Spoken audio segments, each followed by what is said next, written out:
Buen día a todos. Les pido disculpas por la demora, tuvimos algunos inconvenientes técnicos con el arranque de la computadora. En el día de hoy vamos a tener un Ateneo que presenta varios servicios de acá del hospital, así que les damos la bienvenida. Va a presentar la división nutrición, la división alimentación y el servicio de neurología. Y nos van a hablar acerca de la terapia cetogénica en pacientes con epilepsia refractaria.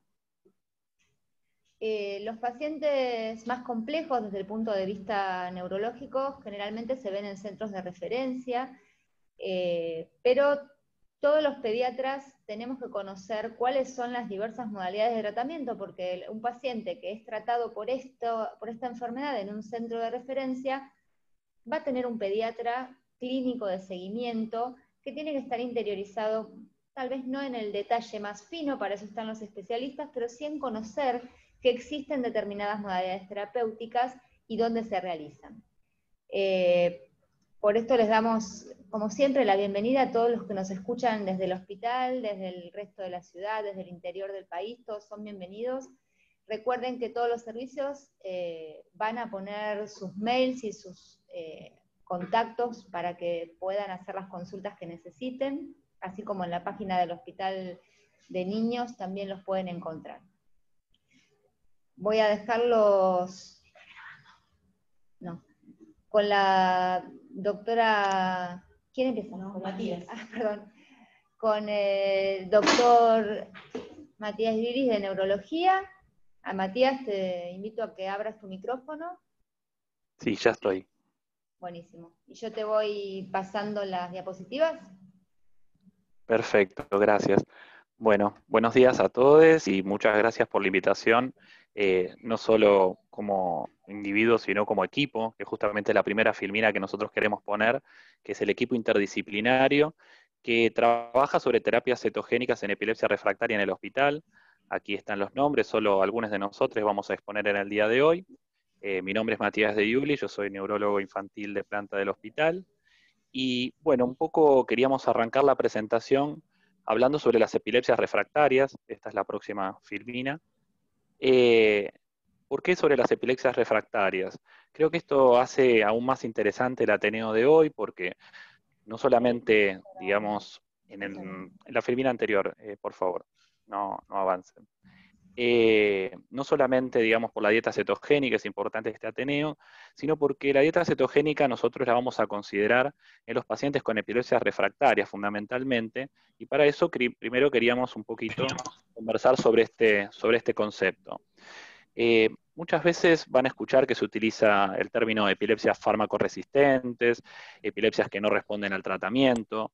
El término epilepsia refractaria es quizás el más indicado, y la ILAE, que es lo que ustedes van a ver abajo, que está la referencia bibliográfica, que es la Liga Internacional de Lucha contra la Epilepsia, y que es la institución más importante a nivel internacional que reúne a todos los especialistas para lograr abordar definiciones, y que tiene una página web que se las recomiendo mucho, que es ilae.org, donde también van a poder acceder a todas las guías que aquí vamos a mencionar y que luego vamos a citar algunas de ellas. Bueno, aquí está la definición que se propone para epilepsia refractaria, que es cuando las crisis persisten a pesar de utilizar dos drogas antiepilépticas, pero es importante que estas dos drogas antiepilépticas sean las adecuadas, que hayan sido bien toleradas, que se hayan colocado a las dosis óptimas, sea como monoterapia o en combinación. Este es un aspecto clave, porque si nosotros, por ejemplo, a una epilepsia, digamos, generalizada, le colocamos medicamentos para una epilepsia focal y probamos con una segunda droga también para una epilepsia focal, lo estoy simplificando el ejemplo, y decimos, es una epilepsia refractaria, eso no es una epilepsia refractaria, eso es una epilepsia incorrectamente medicada. Entonces, este es un punto clave. Y en cuanto a las dosis, lo mismo. A veces uno ve que se utilizan dosis que son subterapéuticas, o a veces combinaciones inadecuadas, interacciones medicamentosas con otros medicamentos, etc. Es decir, la definición de epilepsia refractaria debe ser, digamos, en ese sentido correcta. Luego, si uno ve en lo que es los números, son muy frecuentes las epilepsias refractarias, mucho pone. Se calcula entre un tercio, un 20%, según digamos, donde uno mire, pero lo cierto, y esto todo lo señalan, digamos, todos los especialistas, es que en la mayoría de los países no hay una correcta epidemiología de cuántos pacientes epilépticos son refractarios. Y esto obedece a que, digamos, en general, las epilepsias no se tratan todas en centros de alta complejidad y a veces incluso en caso pediátrico las manejan especialistas de adultos. Y bueno, esto trae a veces epilepsias que, como ponemos allí abajo, siempre hay que considerar, por un lado, hay un error en el diagnóstico y está mal caracterizada como refractaria, y luego el tema de la adherencia al tratamiento, considerando que estos tratamientos son tratamientos prolongados, con medicamentos que tienen muchos efectos adversos y que muchas veces los pacientes, digamos, no las reciben correctamente. Ahora, superada esta filmina, vamos a la próxima, por favor. Ya si asumimos que sí el paciente es refractario, hay que decir algunas cuestiones. En primer lugar, eso no quiere decir que no se puedan seguir utilizando otras drogas antiepilépticas, una tercera, una cuarta, una quinta. De hecho, el mes pasado la ILAE sacó una comunicación justamente porque hay un mal concepto de que ya la tercera droga apenas el 5% respondería, y esto no es así. Y por eso hacen toda una comunicación que es interesante también para difundir a nivel más pediátrico, es decir, que a veces nosotros seguimos con una tercera o una cuarta droga. Pero además de las drogas antiepilépticas, existen otras alternativas terapéuticas que se las llaman no farmacológicas. Entre ellas, sin lugar a dudas, la que ahora está en boca de todos es el cannabis medicinal, y ahí tienen la tapa de la Epileptic Disorders, que es la revista de la ILAE, en donde saca como tapa, digamos, el cannabis, que eso es para otra charla. Y otro es el estimulador vagal, que como ven ahí la joven adolescente que está controlando el estimulador con esa tablet acompañada por la doctora, que es un dispositivo electrónico que se coloca en el nervio vago para reducir las crisis. En este conjunto de alternativas terapéuticas es donde se incluye a la dieta cetogénica. Entonces, ¿cuándo utilizar la dieta cetogénica? Este es el primer aspecto de la charla. Es decir, las epilepsias refractarias no es, digamos, todo lo mismo, es decir, todos son epilepsias refractarias, bueno, a todos les damos lo mismo, de ninguna manera. De hecho, un punto clave es el diagnóstico correcto, tanto del síndrome epiléptico como la etiología subyacente. ¿Qué quiere decir?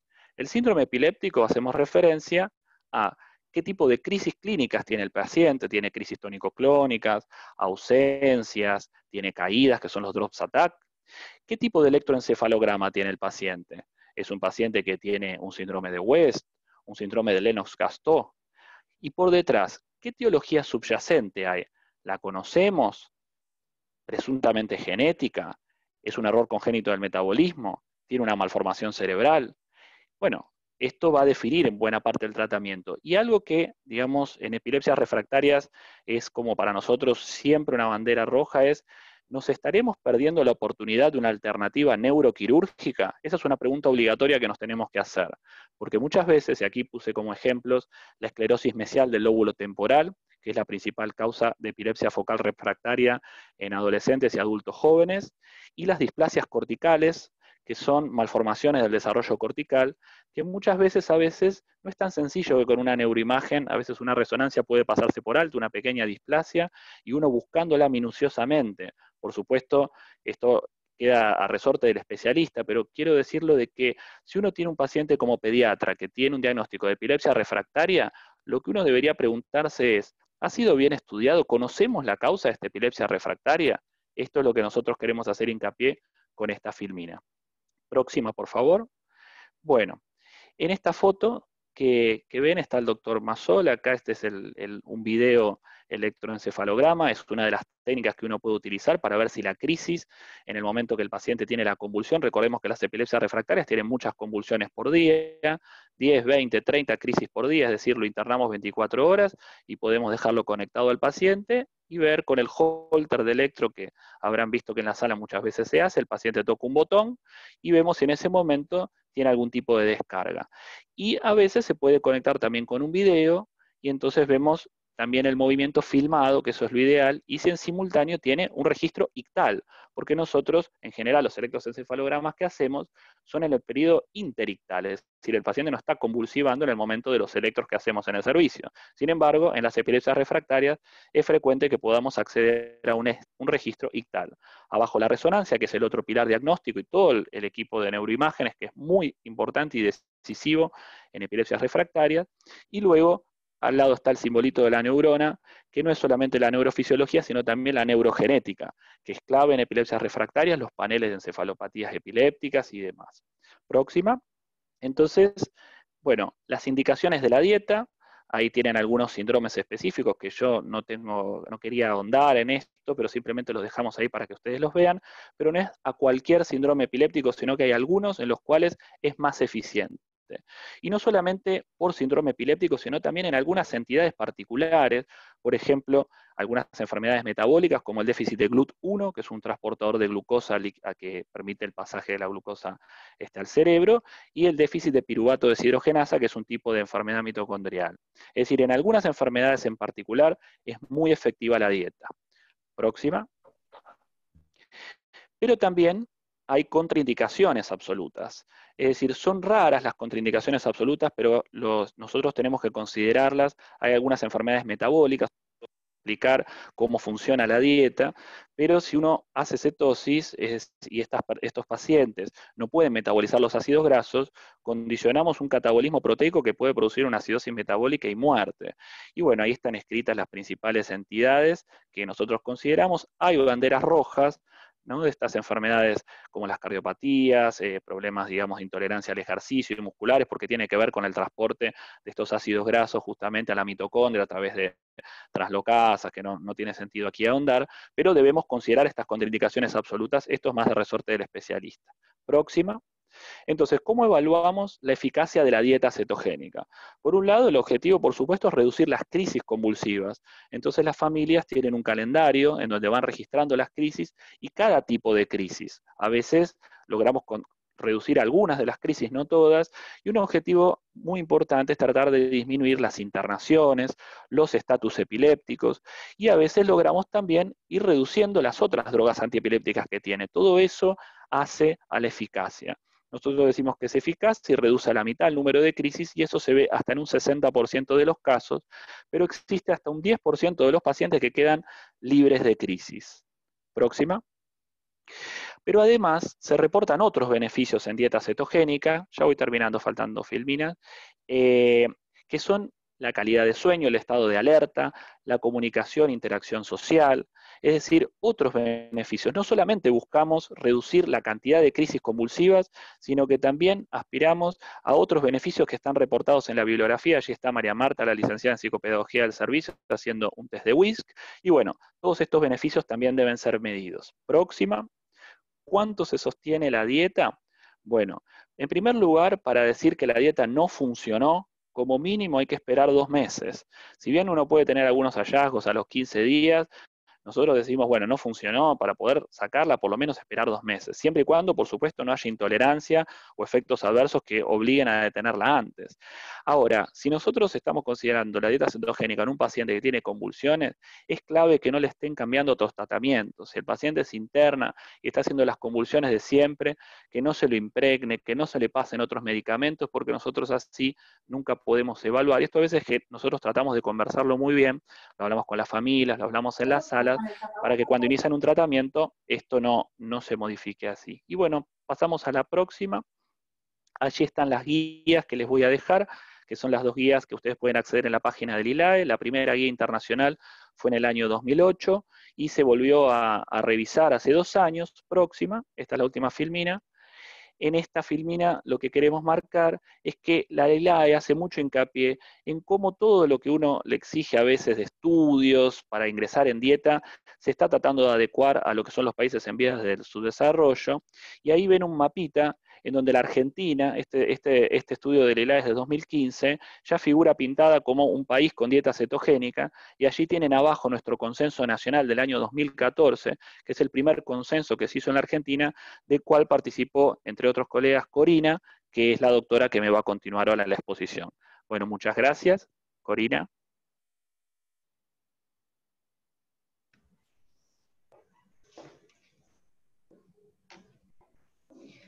Bueno, buen día a todos. Y bueno, como especialista en nutrición infantil, yo empiezo con Hipócrates, en donde ya a 460 años antes de Cristo decía que tu alimento sea tu mejor medicamento. Entonces él consideraba que el ayuno era un tratamiento eficaz para aquellos pacientes con epilepsia, convulsiones en aquellos tiempos. Fuimos evolucionando en la historia. En el 1911, Huelpa y Marie en Francia, que eran físicos, físicos y biólogos, realizaron la primera evaluación científica de dieta cetogénica a través de la manipulación de alimentos. Es decir, la cuestión era poder instituir una dieta que simulara el ayuno con la menor cantidad de efectos indeseables. El ayuno era eficaz, controlaba las crisis, pero aún así teníamos que seguir estudiando el porqué. Ellos pensaron en un momento que la epilepsia era causa de intoxicación, por lo tanto había que ayunar para desintoxicar y luego tratarlo de mantener en el tiempo. En el 1914, Geyelin, un neuropediatra del Hopkins, confirmó que las crisis convulsivas cesaban con el ayuno absoluto y pensaba que también el origen de la epilepsia era un grado de intoxicación, y ahí tenemos el artículo que lo avala. Acá en el 1921, esto marcó un hito en la Clínica Mayo. Russell Wilder fue el que sugirió ya la dieta con alto contenido en grasas y bajo contenidos en hidratos de carbono y proteínas tendría una respuesta metabólica similar al ayuno. Y ahí empiezan ya los estudios en profundidad acerca de los cambios metabólicos que generaba esta dieta. ¿Qué pasa? Esto se introdujo hasta 1940, cuando vienen las drogas antiepilépticas, fenitoína, carbamazepina, valproico, y estos van a desplazar a la dieta cetogénica.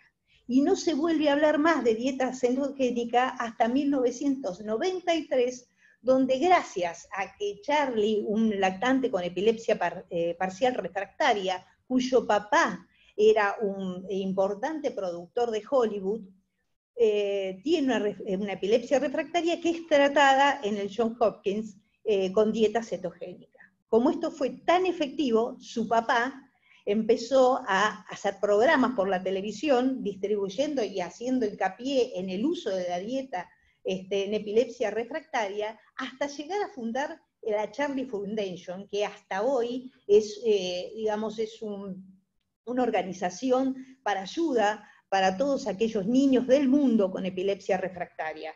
Es así como ellos incluso generan simposios. Vamos a ver más adelante que se publican, logran reunir a los especialistas de todo el mundo para crear las primeras normas en el tratamiento de la epilepsia refractaria con dieta cetogénica. En Argentina empezamos a hacer dieta cetogénica en el 1994. Fejerman fue el neuropediatra del Garrahan que introdujo la dieta en la República Argentina. De allí pasamos a 1996, donde el Centro de Árbol de Santa Fe, en donde estaba el doctor Panico, que se formó en este hospital y que partió para su ciudad natal, crea otro centro importante en el país para dieta cetogénica. En el 98 ya se generan los primeros artículos sobre la aplicación de la dieta en síndromes de Dravet y epilepsias con crisis mioclónicas atónicas, que era, la elección para esta dieta. Es muy importante la indicación del neurólogo para la elección de la dieta, porque ya, como dijo el doctor, no todas las epilepsias responden a la dieta cetogénica. En el 2006 el Hospital Italiano, desde su servicio, implementa también la dieta cetogénica para epilepsia refractaria. Hoy es un centro de reputación mundial en el tratamiento de epilepsia refractaria con dieta cetogénica. En el 2008 Neil y colaboradores realizaron ensayos controlados y aleatorizados que demostraban la eficacia en niños de esta dieta cetogénica. En 2009, un grupo internacional de estudio de dieta cetogénica convocado por la Charlie Foundation largan un consenso que fue muy importante para el mundo entero, en el 2011 el consenso italiano, y en el 2014 nosotros nos reunimos, los hospitales, o sea, representantes de los hospitales de cabeceras de las distintas ciudades del país, desde La Plata, Neuquén, Mendoza, Salta, Jujuy, Chaco, nos reunimos para crear el primer consenso de la República Argentina, guía para todas las instituciones que quieran implementar esta dieta. Yo voy a hablar de alimentos, y para hablar de alimentos tengo que hablar un poquito de hacia dónde están dirigidas las dietas y el componente de las dietas, ya que nosotros tenemos que pensar que esa dieta que tiene un alto porcentaje de grasas y un bajo porcentaje de hidratos, tiene que tener grasas de muy buena calidad, y dentro de los hidratos, como son en pequeñas cantidades, los de mejor calidad nutricional.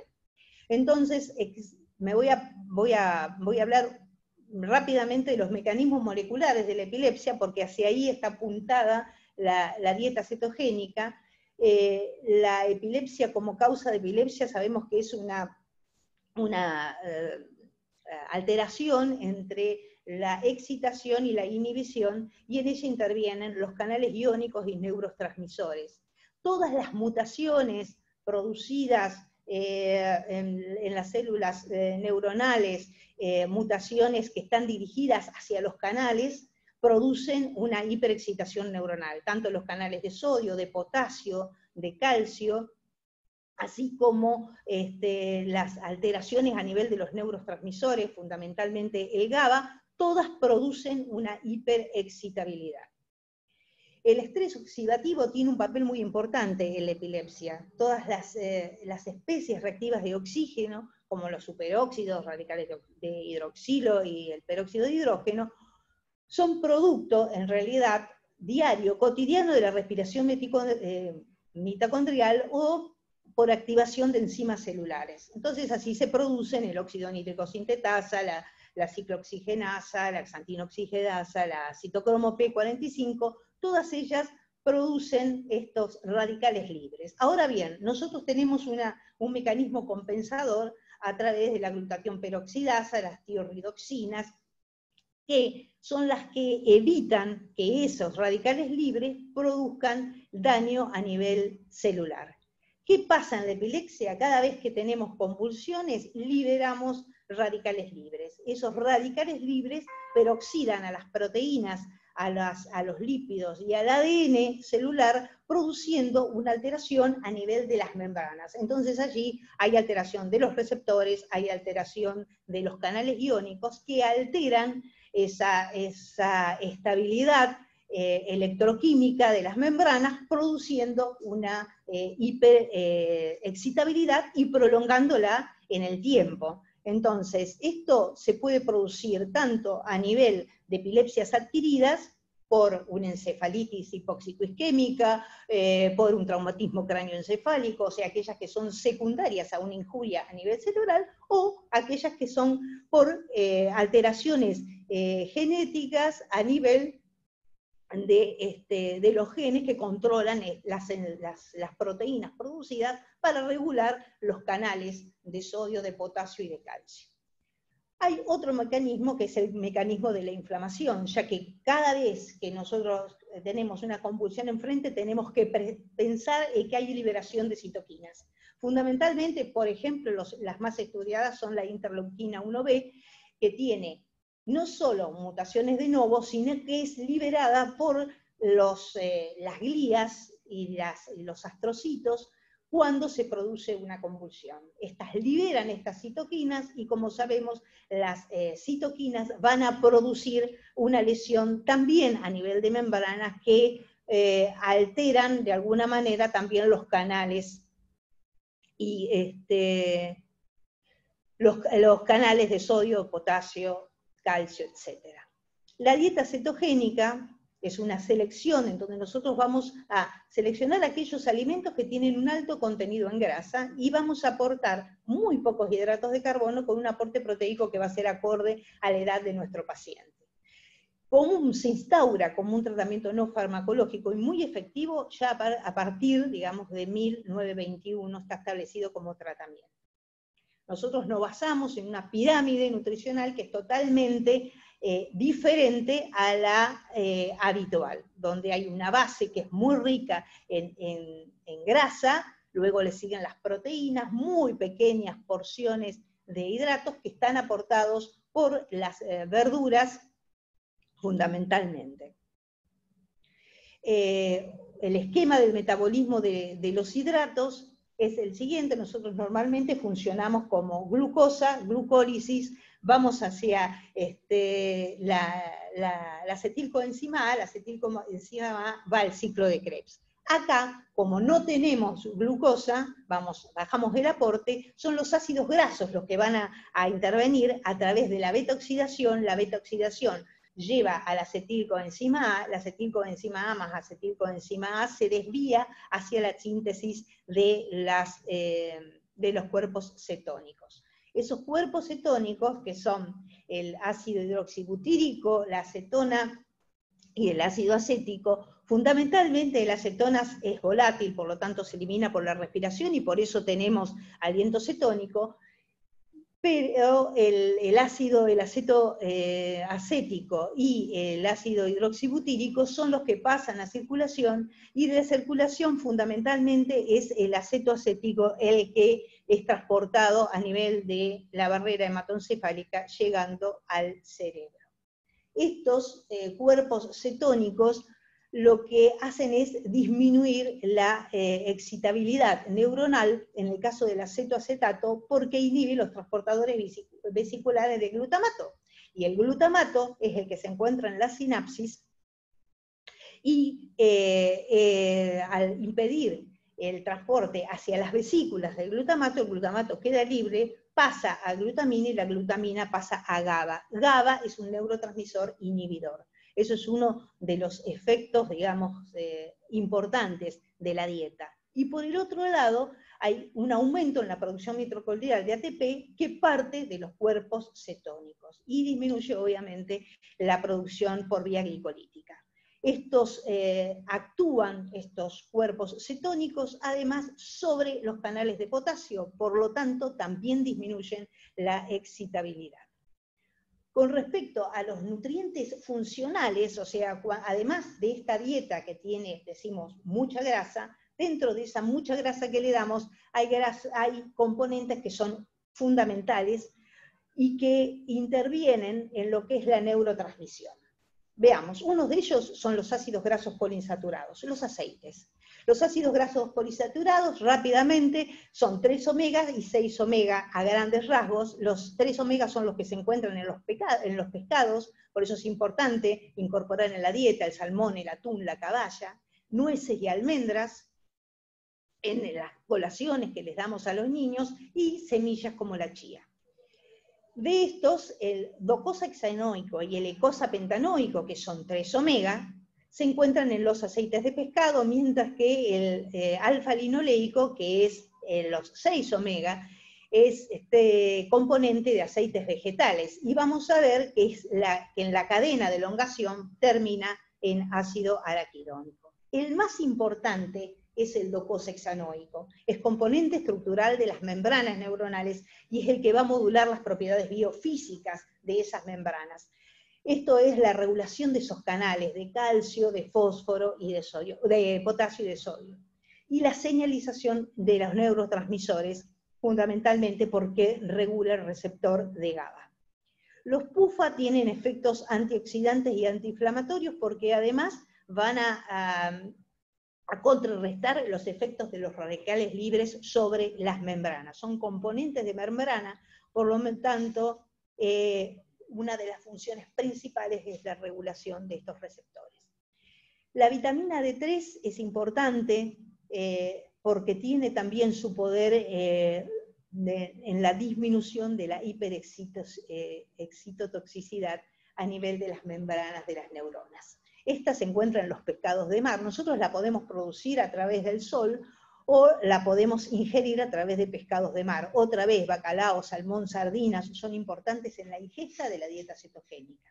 Los productos lácteos, como la leche, el queso y el yogur, carnes, fundamentalmente el hígado es muy rico en D3, y los hongos. Los posibles efectos anticonvulsivantes es justamente la reducción en la expresión de los canales de calcio que son sensibles a voltaje. De esa manera se regula y siempre se está buscando la estabilidad dentro de las neuronas, de la propagación del estímulo en las neuronas. Las vitaminas 3 inhiben la generación de óxido nítrico, por eso óxido nítrico sintetasa inducible, por eso al disminuir la producción de óxido nítrico también evita el daño oxidativo al bloquear este compuesto. Y también es inmunomoduladora, ya que interviene en la regulación del TNF, la interleuquina 6 y la interleuquina 1. La vitamina E es otro importante nutriente y es un antioxidante número 1 en la membrana. No se olviden que son todas, vitamina D, vitamina E, son vitaminas liposolubles. ¿Dónde se encuentran? Nueces, semillas, aceites vegetales, brócoli, espinaca, de tal manera de que es importante la incorporación de estos alimentos dentro de la dieta cetogénica. Promueve la restauración del metabolismo del glutamato, y esto, ¿qué quiere decir? Que al normalizar la inhibición de la glutamina sintetasa, que es la enzima que transforma el glutamato en glutamina, y la glutamina en GABA, que es un inhibidor, si nosotros no organizamos esa inhibición de esta enzima que está producida por las convulsiones, logramos una mayor estabilidad de la membrana y una disminución de la excitabilidad. La vitamina E inhibe la activación de la proteinquinasa, que puede bloquear la expresión justamente de la glutamina sintetasa, reduciendo la excitotoxicidad. Es un producto que es un neuroprotector porque además bloquea los radicales libres a nivel de membrana. La vitamina B6, que también está en los pescados, en las carnes, como vemos acá, en el atún, el salmón, las carnes como el cerdo, el cordero, el pollo, los lácteos, el pan con levaduras, las verduras como la zanahoria, la cebolla, el tomate y las frutas, manzana, sandía, banana. Si bien las nombro, son muy poquitas las porciones que podemos dar de frutas en dieta cetogénica. El fosfato, el piridoxal 5-fosfato, es la única forma de la vitamina 6 que puede atravesar la barrera. No nos olvidemos que de ella tenemos varias, la piridoxina, la piridoxamina y el piridoxal, y sus formas fosforiladas, esto se hace en el hígado, de las formas fosforiladas, el piridoxal 5-fosfato es la forma de la vitamina B6 que atraviesa la barrera hematoencefálica. Así desempeña un papel crucial en lo que es los neurotransmisores. Es un cofactor de la síntesis de GABA, glicina, dopamina, serotonina, histamina. Por esa razón es tan importante, y si tenemos déficit en las enzimas que intervienen en la síntesis de GABA, vamos a tener una epilepsia seguramente, o sea, la alteración en los genes que están regulando dichas enzimas. Otro importante nutriente a tener en cuenta en la dieta es la vitamina C, que está en los cítricos, en kiwi, en frutillas, pero también brócolis, tomates, repollitos de Bruselas, pimientos. Esta vitamina es un antioxidante y es un antioxidante citoplasmático que elimina los radicales libres para proteger a las células. No nos olvidemos que siempre que haya un radical libre que penetre las células y que no sea contrarrestado, va a producir una lesión a nivel de membrana.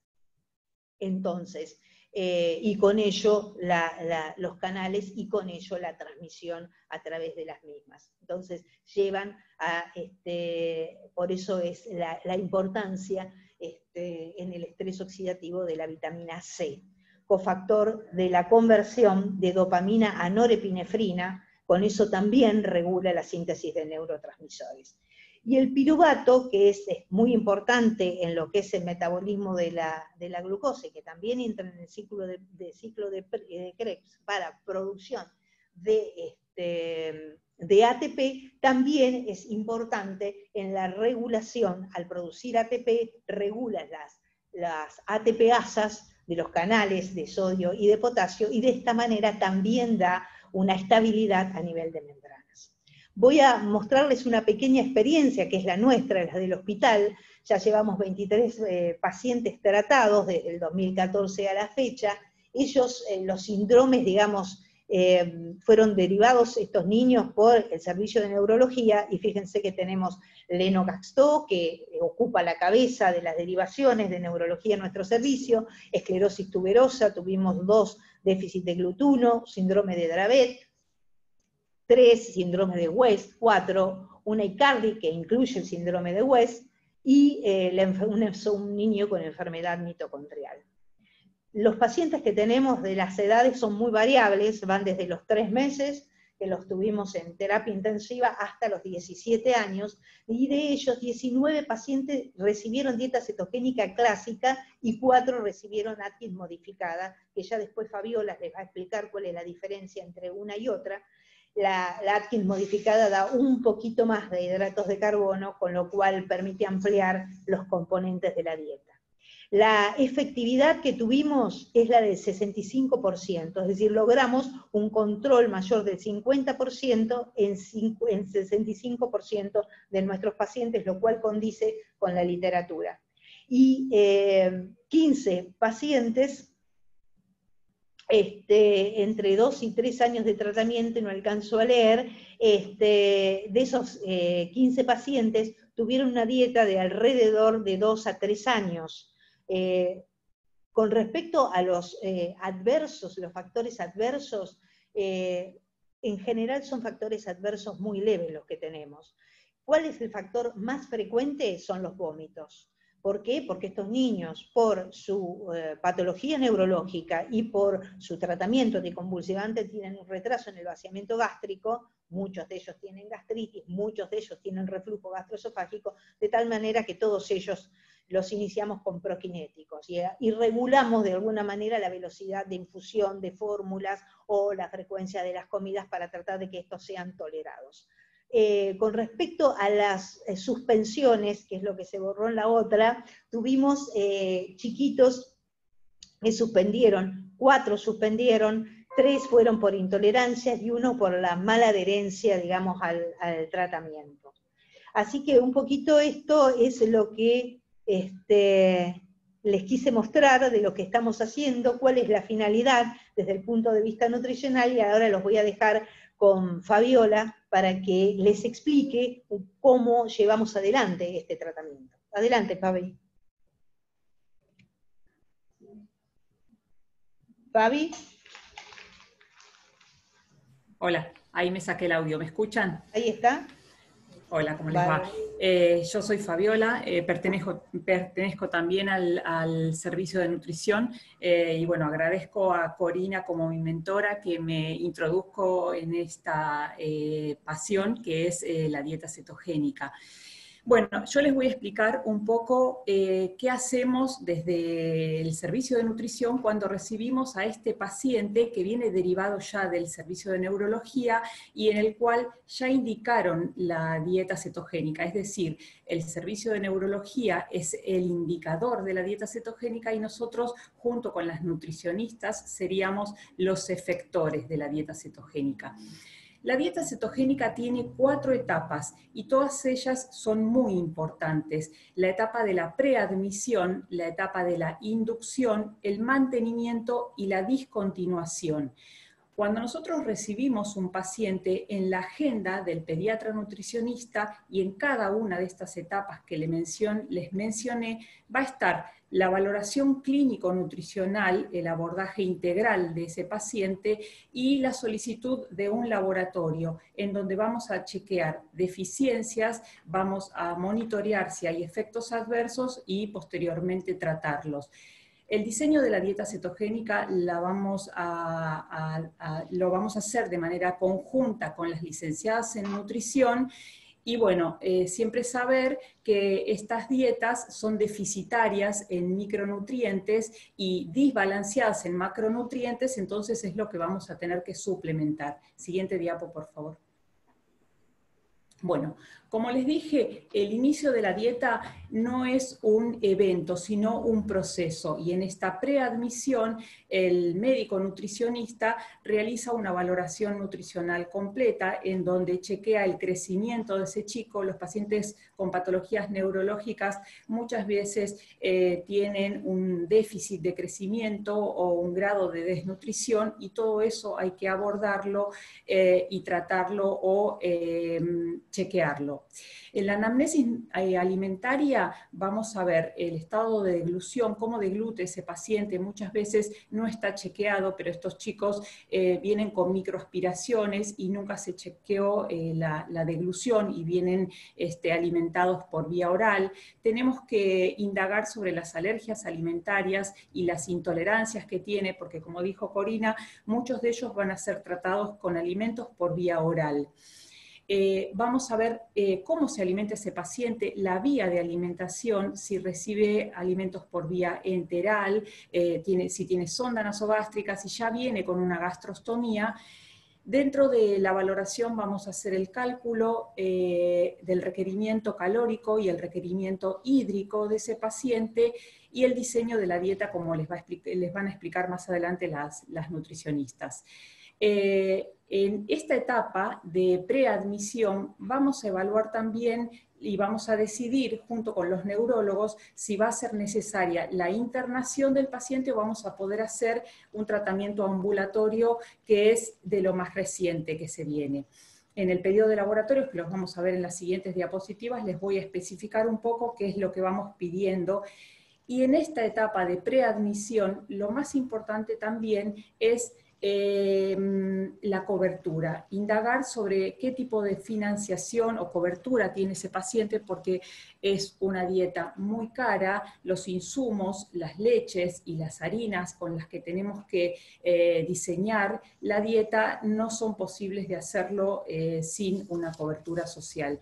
En esto me quiero detener un poquito porque la ley de discapacidad nos ayuda bastante en este sentido si el paciente tiene certificado de discapacidad para poder tener una cobertura y poder indicar esta dieta, porque este sería una de las trabas o de los frenos en cuanto al inicio del tratamiento. Siguiente diapositiva, por favor. Bueno, como les dije, en esta etapa de preadmisión o entrevista es muy importante saber qué tipo de conocimientos tienen los padres, qué tipo de entendimiento, qué nivel de entendimiento o comprensión, informarles de qué se trata la dieta, cuáles van a ser las etapas, cuáles van a ser los efectos colaterales que puede traer la dieta a corto y a largo plazo, para que no se desanimen e ir acompañándolos en todo este proceso para evitar una de las cosas muy importantes que tiene esta dieta, que es el abandono, ¿no? La deserción. Siguiente diapositiva. Siguiente diapo. Ah, perdón. No, volver para atrás. Listo. El objetivo principal, como dijo Matías, es disminuir el número de las convulsiones, pero también es muy importante, y muchos trabajos así lo demuestran, que muchas veces no se reduce al 50% el número de convulsiones, pero es importante también la eficacia que puede tener la dieta en cuanto a la calidad de sueño que se le brinda a estos pacientes, la calidad de vida que se mide mediante test para esa familia, y el nivel cognitivo. Muchas veces continuaron con pequeñas crisis los pacientes, pero los papás refieren que el nivel de alerta, el nivel de mantenimiento de estar despierto durante el día y la posibilidad de conectar con las terapias mejoró muchísimo, y entonces eso también es muy importante. Con respecto a los objetivos del tratamiento, también es muy importante ir chequeando en todas estas etapas el aporte nutricional mediante encuestas alimentarias que les hacemos a los pacientes e ir ajustando en cada etapa de la vida de este niño para que pueda continuar con un normal crecimiento y desarrollo. Siguiente diapositiva. Bueno, ¿en qué consiste básicamente el tratamiento? En tres cosas: la dieta estricta, que es lo que les estaba comentando, que tenemos que monitorear; el chequeo del nivel de cetonas, que nos va a dar el seguimiento clínico y va a ser como nuestro ojo visor para permitirnos saber si el nivel de cetonas es adecuado y está en rango cetogénico y si está cumpliendo bien la dieta.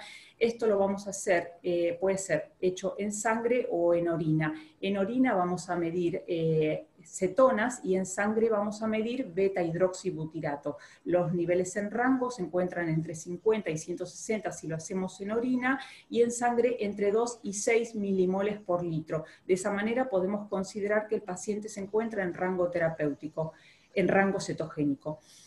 Esta dieta, que vamos a ver en las siguientes diapositivas, también es muy importante la suplementación de vitaminas y minerales, porque es una dieta no balanceada y deficitaria. Siguiente.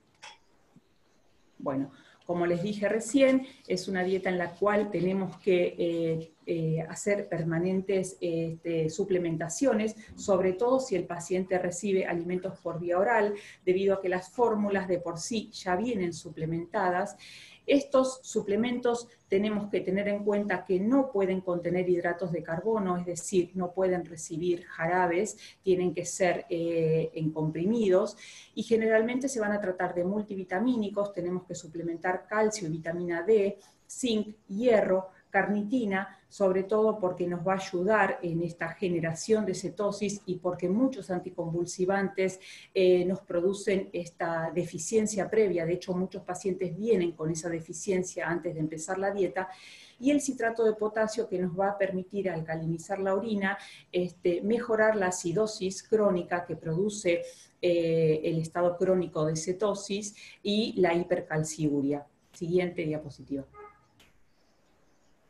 Bueno, con respecto al inicio de la dieta, hacia el año 2000 existían protocolos de internación. Prácticamente la mayoría de los trabajos a nivel mundial hablaban de internar a todos los pacientes independientemente de la edad. Se internaba, se hacía ayuno previo y se monitoreaba el nivel de entrada en cetosis a lo largo de las primeras semanas. A partir de los años siguientes, entre el 2002 y el 2004, se publicaron trabajos en los cuales se demostró igual eficacia en el comienzo de la dieta con protocolos con o sin ayuno y con o sin internación. Entonces, a partir de ahí empezaron a publicarse muchísimos más trabajos en donde se priorizaba el inicio de la dieta de manera ambulatoria, sobre todo en aquellos pacientes con más de 2 años y obviamente que no tenían estatus convulsivo y que estaban clínicamente estables, y en esos pacientes digamos, se les beneficiaba el hecho de que pudieran estar en sus casas y venir a hospital de día a lo largo de toda la primera semana y la segunda semana, que es el periodo de inducción de la dieta. Siguiente diapositiva. Bueno, como les dije, el diseño de la dieta es un traje a medida, es decir, cada paciente, según la patología que trae, el síndrome convulsivo o digamos, el cuadro que trae, se diseña la dieta de manera personalizada. Las chicas van a hablar, las licenciadas en nutrición van a hablar de las dietas, los diferentes tipos de dieta. Siguiente diapositiva. Con respecto a los estudios preadmisión, se hace un laboratorio completo, nutricional, se pide calcio, fósforo, magnesio, se piden dosajes especiales que son de carnitina, cobre, zinc, selenio, se pide beta-hidroxibutirato, una muestra en orina, que puede ser una muestra única, para chequear el ratio calcio-creatinina y de esa forma determinar si el paciente trae una hipercalciuria previa. Se solicitan ecografías abdominales, ecografías de vasos de cuello, una evaluación cardiológica. Y en los últimos trabajos cada vez más se está hablando y sugiriendo de pedir... 15, voy a poner la razón. Ah, Sí, me falta poquito. Una densitometría y una videodeglución. Siguiente diapositiva.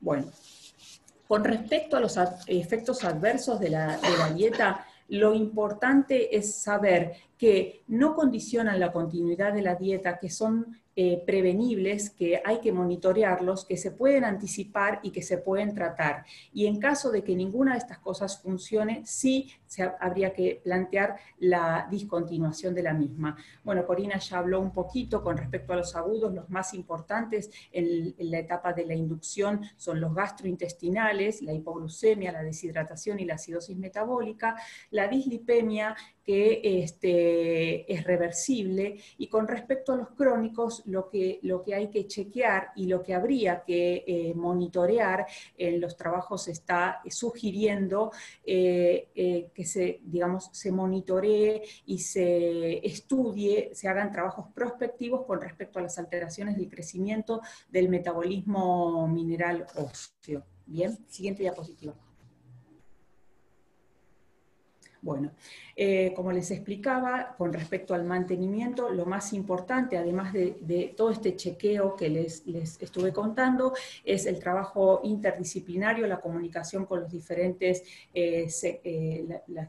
sectores, el equipo de neurología, las licenciadas en nutrición, porque hay que saber que es un tratamiento que hay que optimizar, se debe ajustar y se debe flexibilizar en función de la demanda del paciente y de todas estas circunstancias que aparezcan a lo largo del tratamiento. Siguiente diapositiva. Bueno, con respecto a la discontinuación, Matías habló un poco. Lo que tengo que recalcar es que no se puede hacer de manera brusca, la etapa de discontinuación tiene que ser tan lenta como lo que llevó el periodo de mantenimiento de la dieta, que hay que hacerlo disminuyendo el ratio de cetosis y de dieta cetogénica a lo largo de las semanas o meses, y que sí hay que monitorear y hay que seguir chequeando los posibles efectos adversos que puedan producirse también en esta etapa y la reaparición de las convulsiones.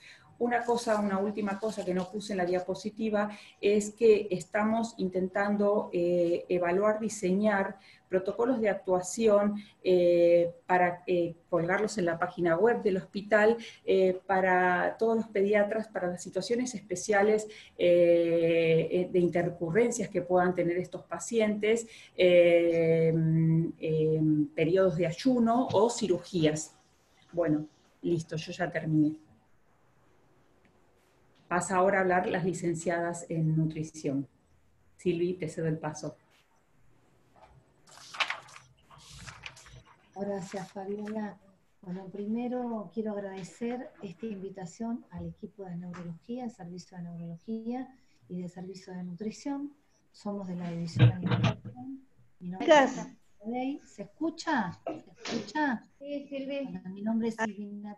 En este momento estoy a cargo de la división y me va a acompañar en esta charla la licenciada Paola Chinaros del sector lactario de esta división. Bueno, como dice Fabiola, nosotros vamos a hablar un poquitito de los diferentes tipos. Silvi, ponete un poquito más cerca del micrófono. ¿Se escucha ahí? Ahí, ¿Ahora perfecto. Ah, bien. Dale, Vamos ahí a perfecto. ¿Se escucha ahora? Vamos Ahí a ahora hablar de diferentes tipos de las dietas cetogénicas. Entonces, vamos a hablar de la clasificación, de las vías de administración y de la provisión. Próxima filmina.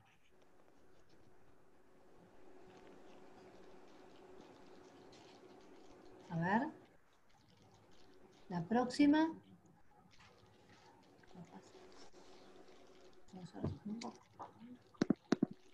A ver. ¿Pasó o no? Ahí va. Bueno, nosotros antes de empezar el tratamiento tenemos un mensaje, un concepto básico, que es que debemos adaptar la dieta a las necesidades nutricionales de los niños, de los pacientes, para poder lograr un óptimo crecimiento, y no tenemos que olvidarnos de adaptar la situación socioeconómica y tener en cuenta el nivel de educación de la familia para tener la mayor adherencia a este tratamiento y que el tratamiento sea exitoso, ¿no? Es un poco también de lo que hablaba Fabiola, Corina, para tener en cuenta todo esto. Próxima filmina. Bueno, ahora sí vamos a hablar de la clasificación. Como decía Fabiola, hay diferentes tipos de dietas cetogénicas. En realidad son todas similares, tienen un punto básico en común, que es la formación de cetonas, por lo que bien decía Corina, Fabiola y Matías, ¿no? ¿Cuál es la importancia de la producción de estas cetonas en el tratamiento y mejorar la patología del paciente? Como bien decían las chicas también, son dietas altamente ricas en grasas, con un porcentaje bastante importante para lograr el objetivo, y depende del porcentaje de grasas que usamos, va a ser después el porcentaje restante de proteínas e hidratos que vamos a consumir. Y como bien decía Corina, vamos a usar pocos hidratos y un poquitito más de proporción de lo que resta de proteínas. Bueno, hay 4 tipos de dietas cetogénicas. La primera dieta cetogénica es la dieta clásica, donde usamos un porcentaje del 90% de las grasas totales, del valor calórico total. Se cubren con alimentos naturales. Es importante tener una proporción de triglicéridos de cadena larga y de buena calidad, como decía Corina, esto es muy importante, por las carencias que pueden tener esta dieta, y por eso hablaba Fabiola de suplementar. Y bueno, el restante que queda de ese porcentaje lo tenemos que cubrir con proteínas e hidratos de carbono. Es una dieta que tiene ratios, como decían las chicas, que se maneja de 4:1, de 3:1 y de 2:1, depende cómo pueda progresar y vaya avanzando ese paciente para poder manejar la producción de las cetonas, ¿no? Ese ratio de 4:1, 3:1, 2:1, ¿qué quiere decir? La proporción de grasas con el resto de hidrato y proteína. Por ejemplo, el ratio de 4:1 sería 4 gramos de grasa sobre 1 gramo de proteínas e hidratos de carbono, ¿sí? Bueno, el segundo tipo de dieta es la dieta cetogénica con un alto contenido de triglicéridos de cadena media. Tiene un porcentaje de grasas de un 70 a un 75% sobre el valor calórico total. Pero ¿qué es importante? Que sobre ese 70 o 75% de aporte de grasas del valor calórico total, el 60% son aceites especiales que son triglicéridos de cadena media, que como todos sabemos tienen un aporte importante energético, son de fácil digestibilidad porque se absorben y van por vía porta al hígado. O sea que eso es muy importante tenerlo en cuenta. Otro tipo de dieta menos exigente, porque hay que ver a lo que se puede adaptar el paciente, como decía Corina y Fabiola, es la dieta de Atkins o modificada. ¿Qué quiere decir? Esta dieta en realidad tiene una restricción de hidratos de carbono, un manejo de hidratos de carbono más indefinida, se puede manejar de 10 a 20 gramos por día, y la proporción de grasas que se maneja es de un 60 a un 65% del aporte de grasa sobre el valor calórico total. Y obviamente que el restante del porcentaje lo vamos a dividir en proteínas e hidratos de carbono.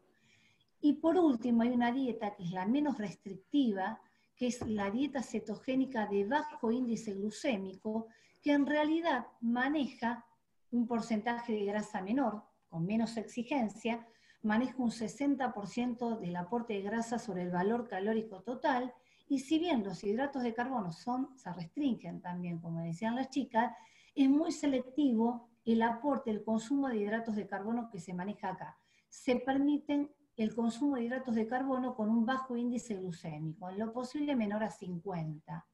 Ejemplo, bueno, en frutas podemos decir que menor a 50 puede ser un kiwi, una banana, una naranja. Se usan también panificados o harinas integrales con bajo índice glucémico, verduras de hoja, etc. ¿Sí? Bueno, estos a grandes rasgos son los 4 tipos de dietas que más o menos manejamos y que nosotros, obviamente, en la parte de internación lo vamos acoplando con nuestros colegas para ver cómo vamos manejando la producción de la dieta. Próxima filmina. Bueno, entonces, nosotros lo que vemos después, que se selecciona la dieta y vamos haciendo el seguimiento con el resto del equipo, vemos cuáles son las vías de administración. Las vías de administración son oral y fraccionada. Otra vía de administración puede ser enteral, por sonda nasogástrica o gastroctomías. ¿Y cómo hacemos la provisión? La provisión se hace a través de los alimentos que vamos a utilizar o a través de fórmulas específicas que en un ratito Paola nos va a más o menos a contar un poquitito de qué se trata. Bueno, ¿qué alimentos manejamos nosotros en internación? Que podemos colaborar, o sea, con ese aporte de grasas que es bastante importante. Y lo que hay que tener en cuenta, aparte de qué alimentos seleccionamos, tener una balanza como ladero importante, porque estas dietas son muy selectivas, seleccionan alimentos, como las chicas dijeron, y el peso de los alimentos es muy importante para lograr ese estado de cetosis al que queremos llegar con ese paciente.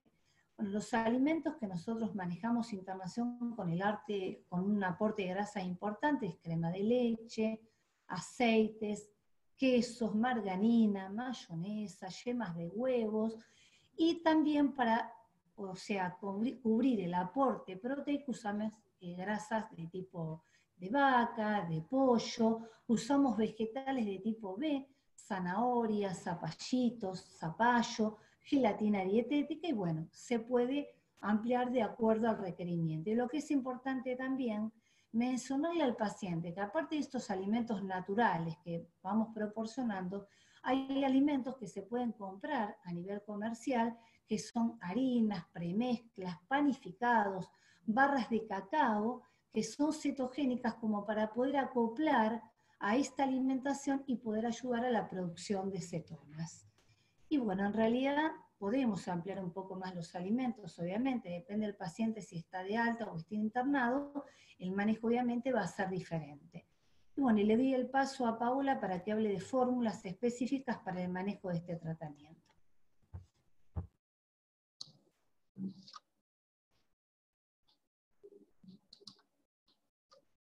Hola, ¿se escucha?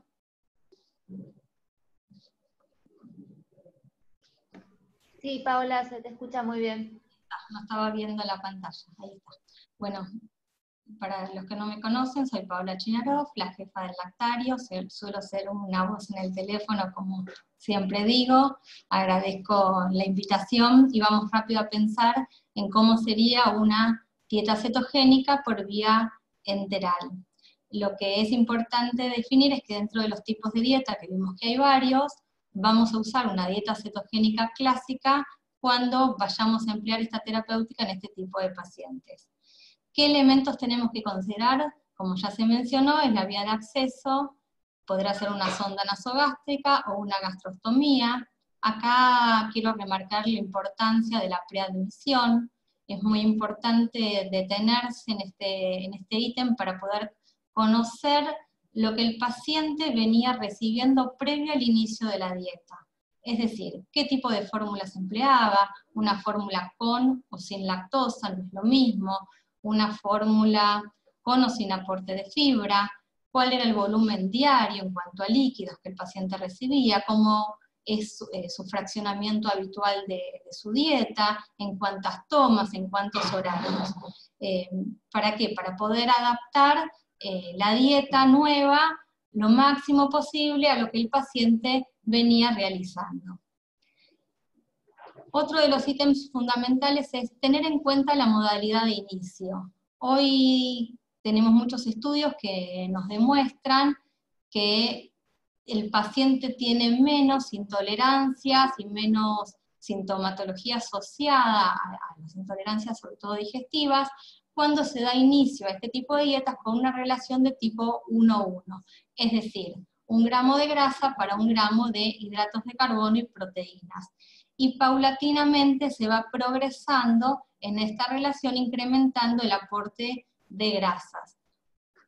Para hacer este tipo de dietas, como para cualquier dieta, nos basamos en las estimaciones de los requerimientos calóricos y proteicos, que debemos tener cobertura del 100%, desde, digamos, inicios de la dieta, y lo que sí vamos modificando es el cociente o el ratio cetogénico. Otro de los ítems muy importantes es la instrucción y el seguimiento. Una vez que la dieta está instaurada, es muy importante instruir a la familia en el tipo de cómo llevar adelante esta dieta, ya que como mencionaron anteriormente, no es una dieta con donde a veces uno suele hablar de porciones, tamaños, sino requiere de uso de balanza estricto y de pesado estricto, que ahora lo vamos a ver más adelante.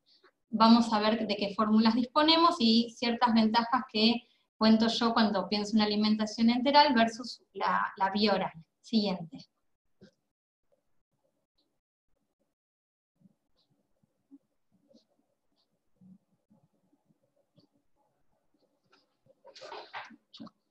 Ahí está.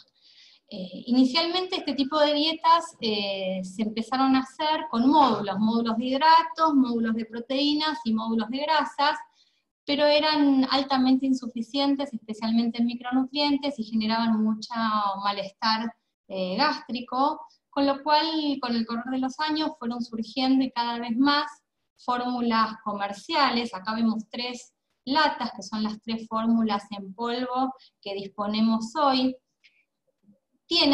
Todas ellas tienen una relación 4:1, si uno las usara sin ninguna modificación, y cada una de ellas tiene ciertas particularidades, como por ejemplo tener o no tener fibra. Uno de los, digamos, de las manifestaciones de intolerancia suele ser la constipación, por eso a veces el rotar la fórmula ante cuadros de constipación puede ser un buen recurso. Muchas de ellas están adicionadas en carnitina, por ejemplo. Tienen porcentajes variables de triglicéridos de cadena media. Esto también sabemos que incide en la cetosis que va a generar el paciente. Esto hace también que a veces uno elija una u otra marca comercial en función de las manifestaciones del paciente. Todas son libres de lactosa y libres de gluten. En general tienen un aporte de cada 100 gramos de polvo de 700 calorías. De todos modos, hay que recordar que cada paciente va a recibir la concentración que requiera en su ratio que necesita. O sea, no podemos generalizar la preparación de las mismas. Es como dijo Fabiola, esto es un traje a medida donde a cada paciente se le va a hacer su cálculo de manera individual, que incluso va variando en función de la cetosis a la que llegue. Uno, como decíamos antes, va a iniciar con una relación 1:1 y va a ir progresando en función de la tolerancia y en función de la cetosis, donde muchas veces se alcanzan buenos valores sin llegar a una relación 4:1.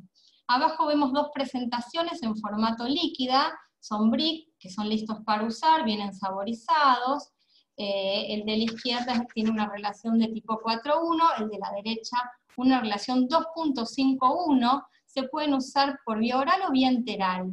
Como vemos, el que tiene relación 2.5:1 se emplea muchas veces cuando la dieta cetogénica no es en la clásica, sino en otras variantes, donde a veces son menos restrictivas, o incluso se pueden usar también en progresión. Ambos aportan fibra, el sabor es bastante agradable, tienen porcentajes variables de TCM, y están saliendo al mercado en esta semana 2 formatos más, uno con relación 3.1, 3:1, es decir, 3 gramos de grasa por gramo de hidratos y proteína, y otro también en formato líquido con las proteínas hidrolizadas, apuntando también a un mayor confort y tolerancia para aquellos pacientes que no han tolerado este tipo de fórmulas. Pensemos que en general una dieta habitual tiene un 35% de grasas, y acá estamos hablando de que estas dietas van a tener el 90% de grasas. Siguiente. Esto es para que ustedes vean cómo solemos trabajar en nuestras oficinas, en nuestros escritorios, cómo vamos modificando a este cociente.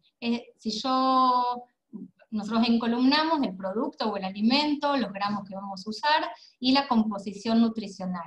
Ahí vemos cómo queremos lograr un aporte calórico de aproximadamente 800 calorías, y queremos una relación 3.5:1, es decir, este paciente viene progresando, o al revés, estaba en una 4:1, no toleró, y el equipo decide bajarle el ratio. ¿Cómo lo logramos? Bueno, en este caso agregándole un módulo de hidratos de carbono, como son las maltodextrinas, entonces poniendo 115 gramos de polvo y 3 gramos de este módulo, alcanzamos un total de hidratos de 6,2, las proteínas son las que aporta la fórmula, 16,5, y las grasas son las que aportan la fórmula, en este caso 79,6. Nosotros sumamos los 6,2, los 16,5, es decir, los gramos de hidratos y proteínas, y dividimos las grasas por ese total, y ahí nos da esa relación de la que venimos hablando, como para que se entienda un poquito más.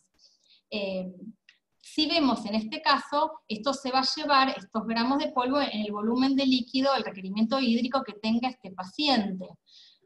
Con lo cual, si ustedes piensan que esto se va a fraccionar en por lo menos 4 o 5 tomas, a veces dividir estos 3 gramos por toma hace muy difícil. Por eso es que hablábamos de cómo es la instrucción y cómo es el seguimiento para estos pacientes.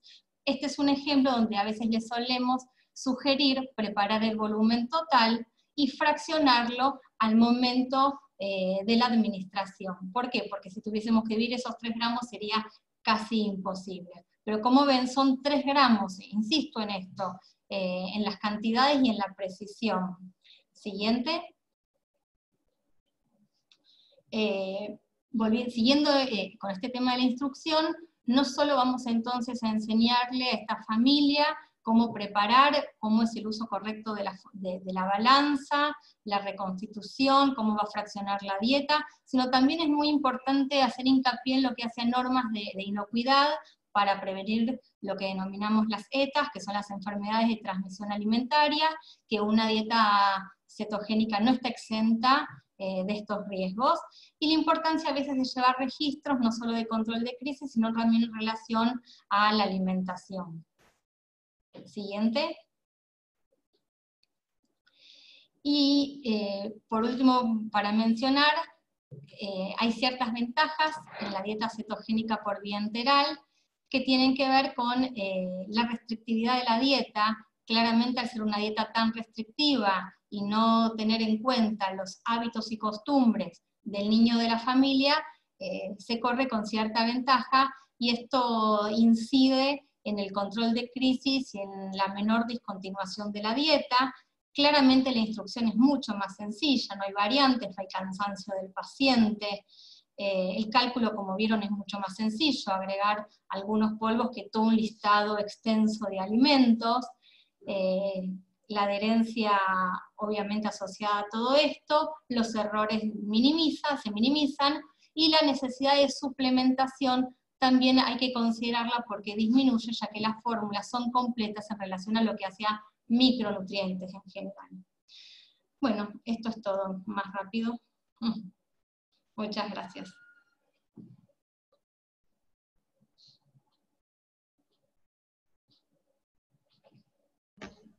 Excelente las presentaciones, la verdad es que creo que todos hemos aprendido muchísimo acerca de este tópico que es complejo y requiere de la participación de muchos servicios, ¿no? El neurólogo indicando, los nutricionistas, los médicos nutricionistas haciendo la prescripción para el paciente, y tanto, digamos, desde las fórmulas líquidas, en este caso desde el lactario o desde la alimentación, cómo lograr que el paciente reciba lo que está indicado para que tenga su tratamiento. Hay algunas preguntas, nos queda poquito tiempo, pero vamos a hacerlas porque son muy interesantes. Pregunta el doctor Miguel del Valle, ¿cómo es la evolución de las convulsiones luego de suspender la dieta? ¿No? O sea, ¿cuánto tiempo de efectividad esperamos de la dieta y si esto después revierte, supongo?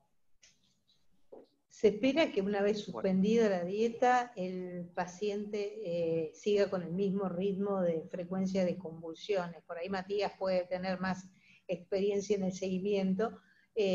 Nosotros hemos tenido chicos que han suspendido después de 2 años y medio la dieta, que no han vuelto a consultar, con lo cual creo que han sido bien controlados a nivel del punto de los neurólogos, y hemos tenido 2 niños que han vuelto a la dieta después de la suspensión, 2 años, suspendimos progresivamente durante 3 meses, y al suspender volvieron a reiniciar las crisis con el mismo ritmo que tenían inicialmente a 2 años antes. Entonces tuvimos que volver a continuar. Y con respecto al tiempo, la duración de la dieta puede ser indefinido, si eso es bien controlado. De hecho que en el tiempo uno pasaría de una dieta clásica a una Atkins modificada, sobre todo cuando los chicos son más grandes, cuando de alguna manera tienen a su vez la mejoría en la conexión